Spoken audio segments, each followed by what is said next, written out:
¿Qué clase de multimillonario apuesta su futuro en una completa desconocida? ¿Y qué clase de mujer entra en una sala y pone de cabeza todo su imperio?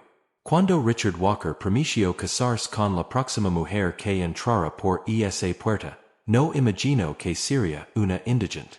No imagino que su carrera, su pasado y su corazón se derrumbarían ante sus propios ojos. Pero lo que comenzó como un reto imprudente, pronto se convirtió en un escándalo capaz de destruirlo todo.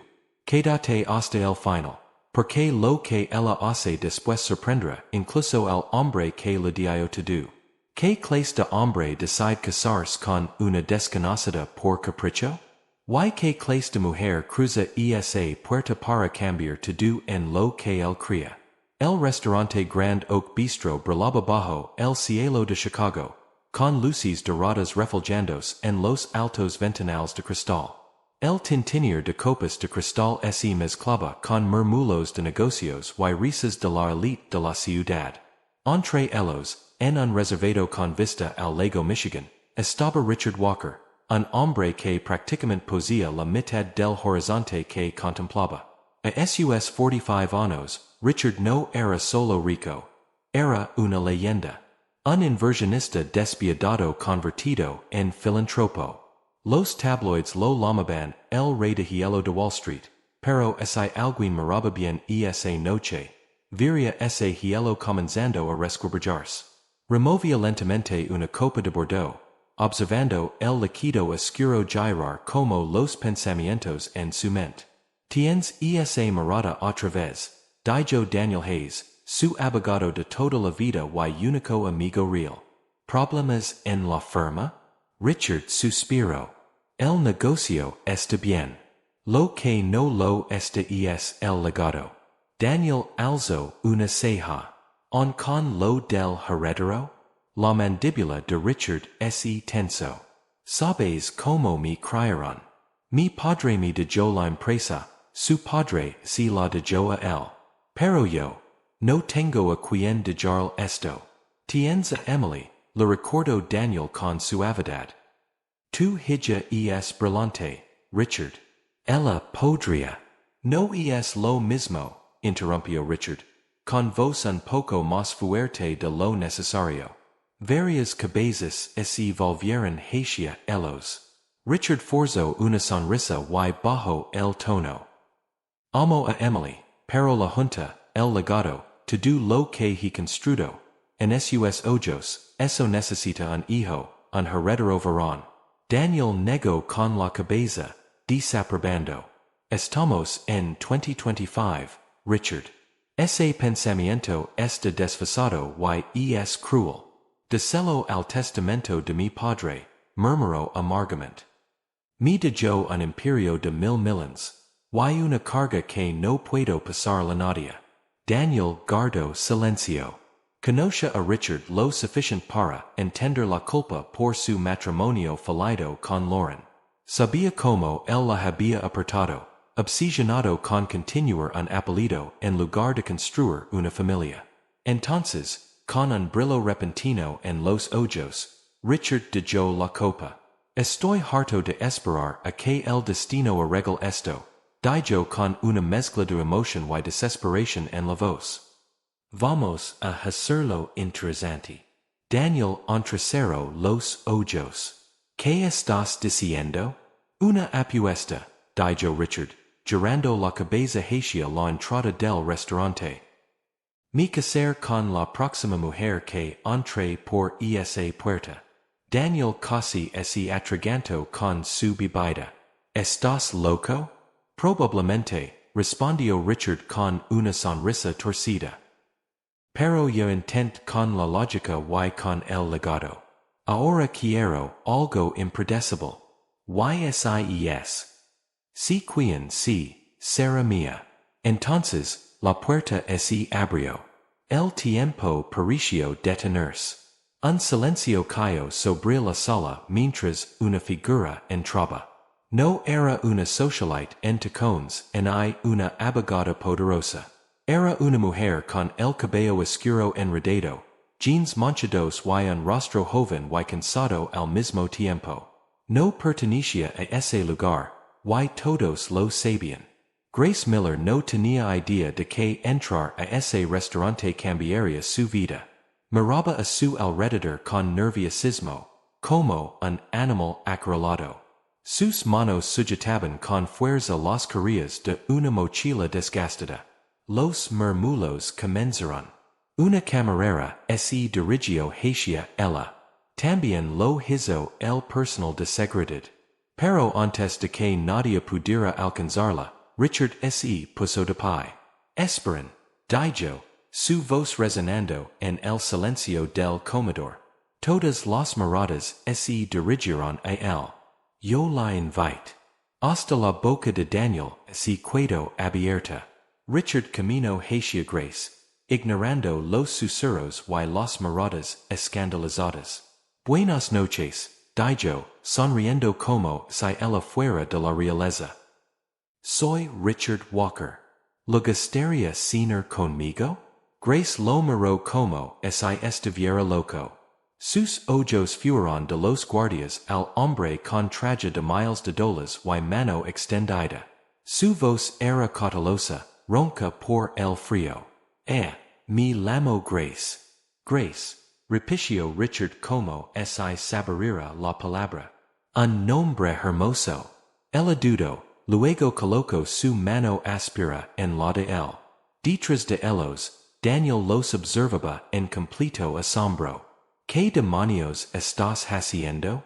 En un modesto apartamento en Lakeview, Lauren Walker sorbía su café mientras leía el titular en su teléfono. Multimillonario Richard Walker causa chaos con una mujer sin hogar en el Grand Oak Bistro. Parpadeó. Oh Dios, ¿qué has hecho ahora, Richard? De vuelta en el ático de Richard, Grace permanecía rígida en un sofá de cuero, con la mirada fija en las paredes adornadas con arte invaluable. ¿Por qué estoy aquí? Preguntó insegura. ¿Qué quieres de mí? Richard la miró con sinceridad. A ti, quiero casarme contigo. Grace se incorporó tan rápido que casi volcó su café. ¿Qué tipo de juego retorcido es este? Dijo con furia contenida. No soy un chiste con el que te diviertas para sentirte mejor. No es un juego, respondió Richard apresuradamente. Hice una promesa cuando entraste por esa puerta. No me conoces, no sabes quién soy. Tal vez eso rara vez importa. Grace negó con la cabeza, dudosa. Esto es una locura, susurró, pero hay algo en tu voz. Algo en la forma en que lo dices que suena auténtico. Como si estuvieras cansado de pretender que lo tenías todo cuando por dentro no tenías nada. Aun así, no estoy lista para dar mi confianza. No dispuesta to do lo que me ha enseñado mi vida. Mientras tanto, Lauren marcó un número que no había llamado en meses. Daniel, soy yo. ¿Qué está pasando? No lo vas a creer, respondió él con voz grave. ¿Es en serios? Sí, lo vi a hacer. ¿Hacer qué? Se vi a casar con ella. Lauren quedó sin aliento. El mundo pareció girar bajo sus pies. La mujer que Richard conoció anoche. ¿Cómo pudo entrar en una tormenta así? ¿Crees en el amor a primera vista? Se preguntó Lauren mientras observaba los titulares. ¿O crees que Richard está desesperado? Grace Miller no durmió en toda la noche. Permaneció sentada al borde de la cama de invitada en el ático de Richard, contemplando el horizonte de Chicago a través de los ventanales de piso a techo. No pertenecía allí. Las sábanas eran demasiado suaves, el silencio demasiado profundo, muy distinto al banco del parque donde había pasado la noche, apenas 48 horas atrás. Su mente repetía una y otra vez las palabras de él. Quiero casarme contigo. Absurdas. Peligrosas. Imposibles. Cerca del amanecer, se encontró en la cocina, sosteniendo una taza de café, cuando Richard apareció, vestido con un suéter oscuro y jeans, una apariencia completamente opuesta al traje elegante de la noche anterior. Sus ojos brillaron al verla. ¿Pudiste dormir? Preguntó él. Grace guardó silencio. ¿Por qué estás haciendo esto realmente?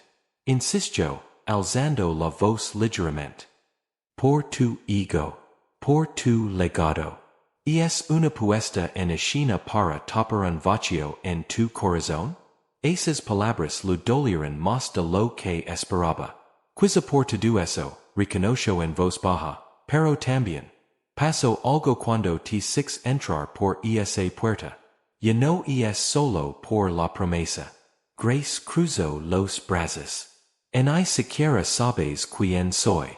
Por eso quiero que pasemos tiempo juntos primero. Sin prisión, sin campanas de boda mañana. Déjame conocerte y vimos si esto tan loco tiene un latido. Lo miró largo rato.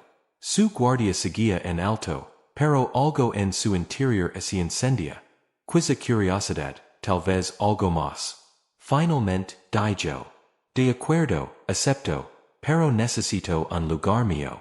No puedo quedarme en esta torre. Richard sonrió ampliamente. Hecho. Lo que siguió fue la semana más extraña de su vida. Él la mudó a un apartamento modesto cerca de Millennium Park, con muebles sencillos, cómodo, sin ostentación. Un guardarropa apareció a su gusto, y lo ofreció clases de etiqueta, suaves, no impuestas. A pesar de esa extraña tenura, Grace mantuvo cierta distancia.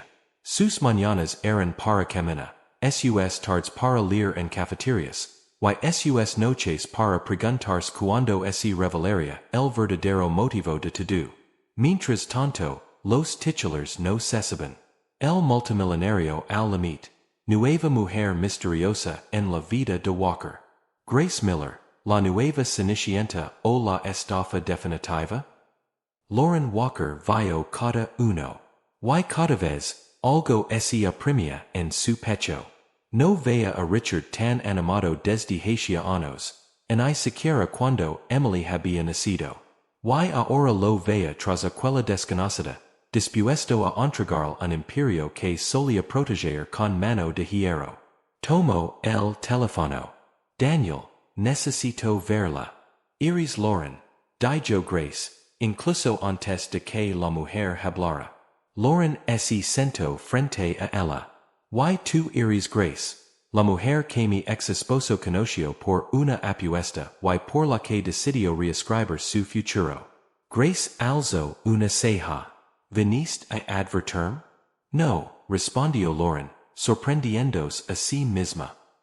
Vine a entenderte. Porque si esto es real. Si lo tuyo vie en serios, entonces mereces saber en lo que te estás metiendo.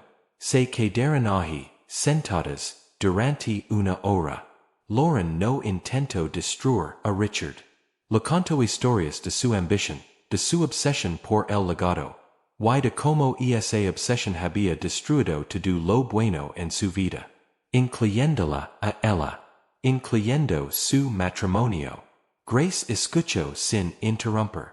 Cuando Lauren se levantó para irse, se detuvo por un momento. No te odio, Grace. Ni siquiera te culpo. Pero necesito saber que no eres solo una tormenta pasajera. Porque mi hija te está mirando. Las manos de Grace temblaban mientras volvía a levantar su taza. De pronto, ya no era un cuento de hadas extraño. Era real. Tenía consecuencias. Esa misma noche, Grace llamó a la puerta del despacho de Richard. Él estaba en una llamada, pero colgó en cuanto vio la expresión en su rostro. ¿Qué ocurre? Preguntó, preocupado. Grace entró lentamente. Tu ex esposa vino a verme.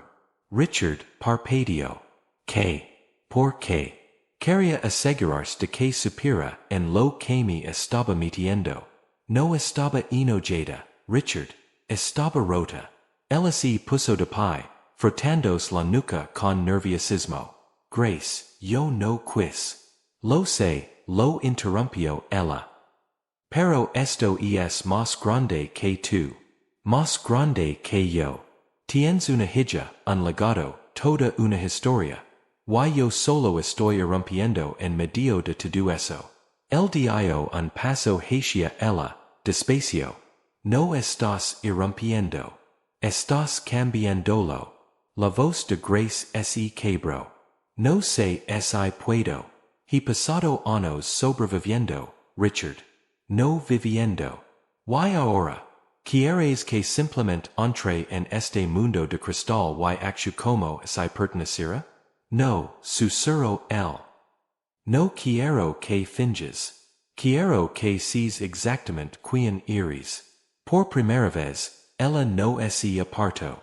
Afuera, detrás de la puerta de vidrio, Lauren esperaba en silencio, observando. Y no era la única que observaba. Al otro lado de la ciudad, en una oficina oscura, un hombre mayor leyó el periódico sobre la mesa con una sonrisa amarga. Richard Walker, siempre tan sentimental, murmuró. Luego levantó el teléfono. Activa el plan de contingencia. Vamos a sacudir los cimientos de su pequeño cuento de hadas. ¿Qué secreto había enterrado Richard tan profundamente en su pasado? ¿Y qué parte de ese pasado estaba por llegar a tocar su puerta? ¿Cómo reaccionarías tú si tu ex apareciera para hablar con tu nueva pareja? ¿Y en vez de pelear, conectarían? ¿Confiarías más, o menos? La llamada llegó justo después de la medianoche. Richard Walker estaba de pie junto a los ventanales de su ático, observando las luces de Chicago extenderse como venas de fuego bajo sus pies. En su mano, un vaso de whisky, aún intacto. Su teléfono vibró otra vez. Tercera llamada de Daniel en menos de una hora. Finalmente contestó. Daniel no perdió el tiempo. Tenemos un problema. ¿Qué tan grave? Preguntó Richard. Nivel junta directiva. Alguien está filtrando los registros financieros.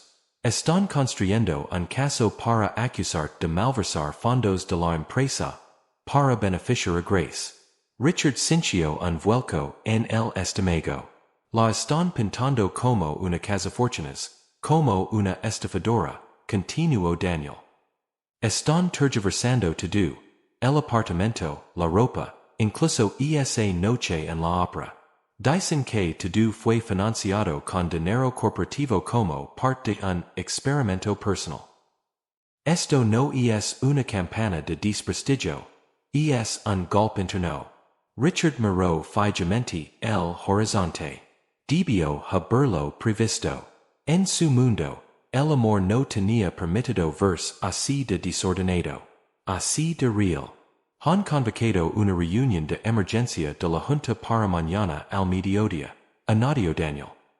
Y están exigiendo que renuncies. En una cafetería tranquila cerca de Lakeview, Grace estaba sola, mirando su teléfono mientras una notificación tras otra iluminaba la pantalla. Los titulares. Los rumores. Las consecuencias. Su corazón latía con fuerza.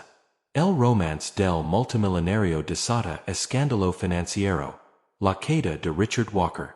Seducido por una desconocida. Del banco del parque al penthouse. La verdad sobre Grace Miller. Apenas notó cuando Lauren Walker entró al café y se sentó frente a ella. Imagine que estarías aquí, dijo Lauren en voz baja. Grace alzó la vista, su expresión era inescrutable. No es nada malo. Lo sé, respondió Lauren. Pero al mundo no lo importa. Necesitan un villano. Y tú apareciste en el momento perfecto. Grace la miró fijamente. Entonces, ¿por qué estás aquí? Porque he visto a Richard cometer todos los errores que un hombre puede cometer. Pero nunca los luchar por alguien como lucha por ti. Y creo, no sé, que nunca ha necesitado ayuda más de lo que la necesita ahora. La garganta de Grace es cero. Yo no pedí nada de esto. Solo quería una oportunidad. Entonces tomala. Dijo Lauren. No solo por él. Por ti. A la mañana siguiente, el edificio Walker estaba rodeado de reporteros. La sala de juntas en el piso 36 estaba llena de trajes fríos y miradas más frías. Richard estaba al frente de la larga mesa, la corbata afligada pero la postura firme. No malvers fondos de la empresa. Cada gasto vino de mi cuenta personal. Trajiste chaos a esta compañía, dijo un miembro de la junta con destin. Te burlaste de nuestro legado. Yo construí este legado, replicó Richard. Y quizás lo han olvidado, pero ese construyó con riesgo, haciendo lo que otros no se atrevían. Antes de que alguien pudiera responder, la puerta se abrió de golpe. Grace entró. Se escucharon murmullos de sorpresa mientras las cámaras afuera hacían clics. Su voz fue serena.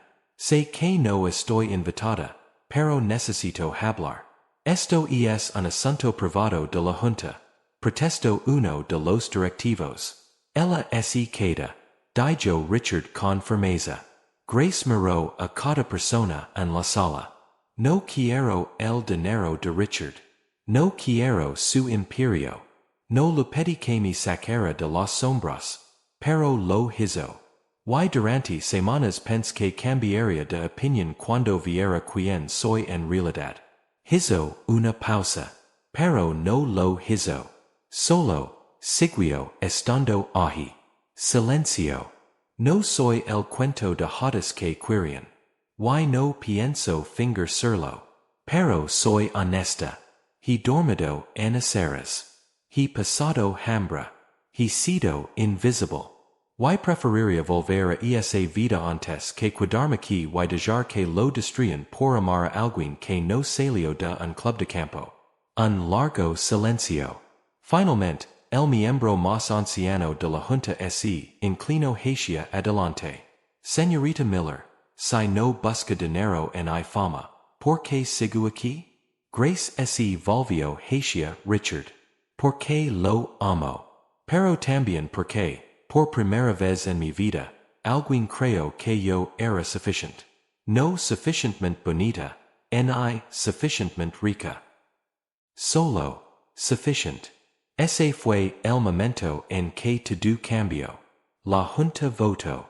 Contra todo pronóstico, Richard conservó su puesto, con la condición de que se alejara de las operaciones diarias y nombrara un codirector. Eligió a Emily, su hija. 3 meses después, Grace estaba de pie en Lincoln Park, con un sencillo vestido blanco. Las joyas doradas del otoño giraban a su alrededor. No había cámaras de televisión. Ni vestidos de diseñador. Ni equipos de relaciones públicas. Solo amigos. Familia. La gente que se quedó. Richard estaba a su lado, con un traje gris, la mirada suave, las manos firmes. Daniel dio un discurso tan sincero y inesperado que dejó a la mitad de los invitados con los ojos llorosos. Lauren estaba junto a Emily, que vestía un tono rosa empolvado y sostenía los anillos en la palma de la mano. Cuando el ministro preguntó si Grace aceptaba a Richard como esposo, ella se echó a reír. No con burla, sino con una risa de puro asombro ante lo lejos que habían legado. Sí, susurró. Después de los votos, mientras la recepción se extendía hacia el atardecer, Richard y Grace se alejaron hacia un pequeño banco bajo los árboles. Nadia los siguió. Oh, no puedo creer que esto esté pasando, dijo Grace, apoyándose en él. Yo tampoco, respondió Richard. Pero lo haría todo otra vez. Incluso los escándalos, incluso los titulares. Si eso me llevó hasta aquí. Ella lo miró. Y en sus ojos había algo que había echado raíces más allá de la supervivencia. Paz. Ya no vivían en un penthouse. Se mudaron a una casa adosada modesta cerca de Wicker Park. Grace se nego a dejar su trabajo en el refugio de mujeres. Richard empezó a enseñar una vez por semana en una universidad local. Introduction a Finanzas del Legado, reescrita con alma. Juntos fundaron la iniciativa Grace, una organización sin fines de lucro que apoya la capacitación laboral y la vivienda transitoria para mujeres que, como Grace, necesitaban una segunda oportunidad. Un día, Lauren dio un sobre con una donación. Dentro, una nota escrita a mano. No solo salvaste a Richard. Nos salvaste a todos. Gracias, Lauren. Con el tiempo, hasta los titulares cambiaron. Ya no hablaban de la queda de un multimillonario, sino de como Grace se levantó. Ahora queremos saber de ti. ¿Qué significó para ti esta historia? ¿Crees que las segundas oportunidades como esta existen en la vida real? Si disfrutes del viaje de Grace y Richard, comenta 100 abajo y cuéntanos desde qué país nos estás viendo. Si crees que el amor vale la pena, incluso cuando las probabilidades están en contra. Comparte esta historia con alguien que necesita oírla. Porque a veces, no es de donde vienes lo que te define, sino hasta donde te atreves a llegar.